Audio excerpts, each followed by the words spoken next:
Let me ask you, is it possible that a Nigerian president will go to France for a working visit, then a French president will not leave the same visitor and now travel to Egypt? I was going to ask you that, Barrister. In a couple of seconds after now, I was really going to ask you, the president of Nigeria has gone to France on a working visit, and as he stands, 2 weeks to be precise, the president of France, Emmanuel Macron, is found in Egypt. Barrister, can we just oppose this to relationship? That will tell you that Tinubu lied to Nigerians. I mean, the lie has been exposed. With what happened now, it has been exposed. I don't even think whether Emmanuel Macron knows that Tinubu is there. I'm not joking. I don't think so. He went there for medical help. I don't think Emmanuel Macron knows that a Nigerian president is in his country. I don't think so. You can see how these people lie to themselves. Barrister, what is the implication of telling the people the truth about your medical status? Just like we found the King of the UK telling the people what his medical situation is all about. What exactly, Barrister, is the implication of telling your people the truth? When you have that kind of man at the end of affairs, David, don't expect much. I have told you here, a snake will always be long.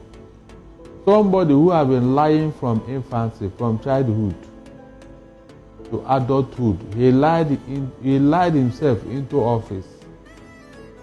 He has been lying all his life. So why are you expecting him to tell you the truth now? Tell me, why? First, there are some quarters that say that the president is having conversations with some dignitaries and, of course, ministers in France, and not just the president. Is there the possibility that Emmanuel Macron, the president of France, would leave his guests to his ministers and travel to the same Africa? Hold on. No. Why are you not seeing Tinubu and the so-called dignitaries talking? Why are you not seeing them holding meeting? Or where they are, the internet did not get there. No, where Tinubu went to in France, you mean social media and internet is not accessible to that place as to show us what he's doing, the people he's meeting and all that? You mean such a thing? Is this the first time he traveled to that place and we didn't know what he went there to do? Barrister, let's look at the position of the parliament, people in the parliament. With these kind of revelations that we have uncovered just a couple of minutes ago, what can the parliament do to checkmate the executive at the top at this time? My dear, please, when you are talking of parliament, don't mention Nigeria. We don't have any parliament. But some persons are there, Barrister. No. They are elected to represent. I will most likely have issues with the interviewer than the guest, because seems like this interviewer is not used to how we do things here.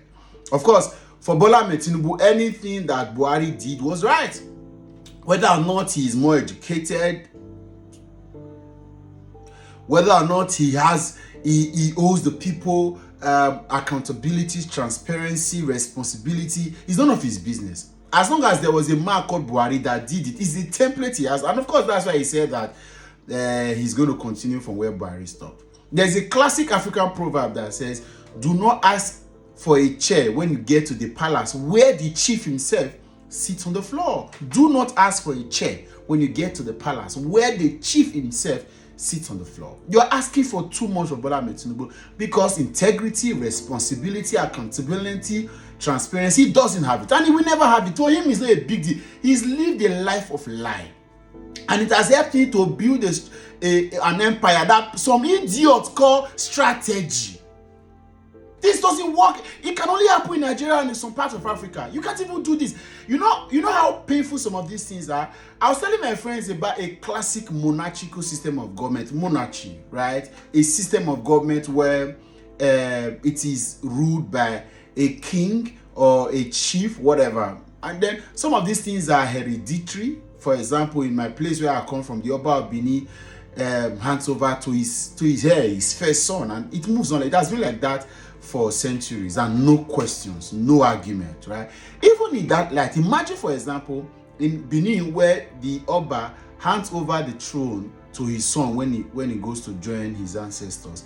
The king still has advisors in the name of chiefs and elders that is supposed to be sampling opinions, help collect information from the community, and then share back to the people what the king has said. There's some level of responsibility to the system. He still do not just wake up. That is a king that was not appointed, probably by privilege of being born as first son of the king. He became a king. Now, the king is also assumed to have direct access to the ancestors, because, of course, in Benin, where I come from, for example, it has never been said that an heir will lead before the king. It means, therefore, that the ancestors have a way of protecting the heir. That's serious for me. That's something I take very serious.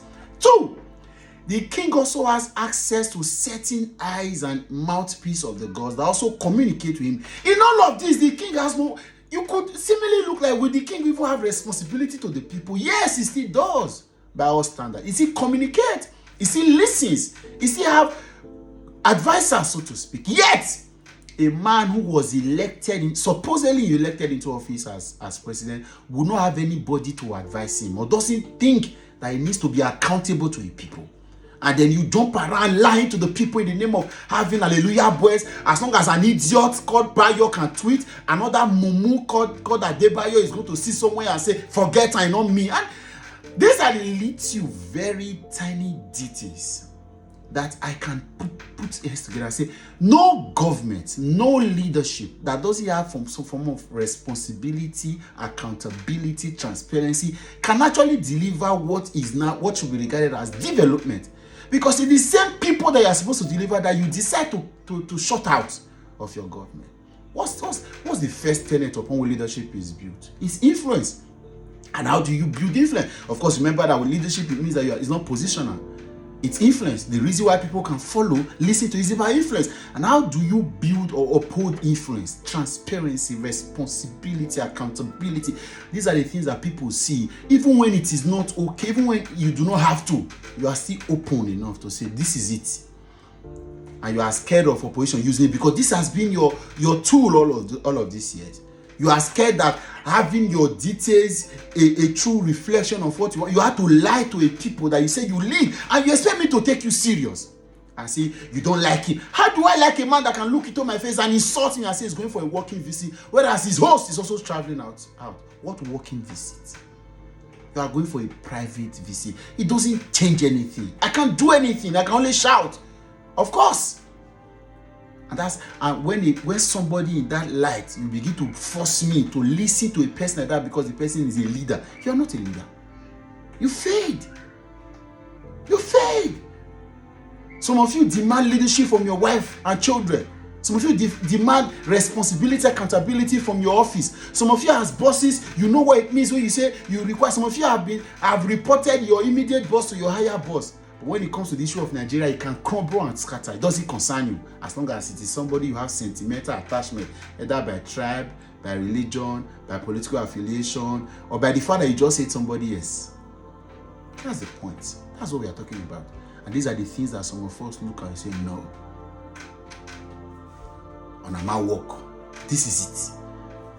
I'll wait for that leadership that will take accountability, responsibility, transparency to the people paramount. And like I've always said on this platform, integrity is not about being perfect.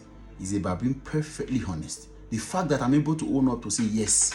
I made a video a couple of days ago and I missed 2 names. I went to the comment section to accept. I said, I apologize.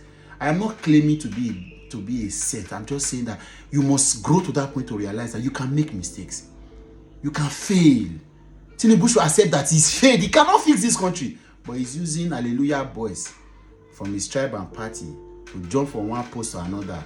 Say Tinubu to 2031. Not a problem. But you tell yourself the truth when you shut the doors and the windows. I know that this country is going nowhere. How bad you are.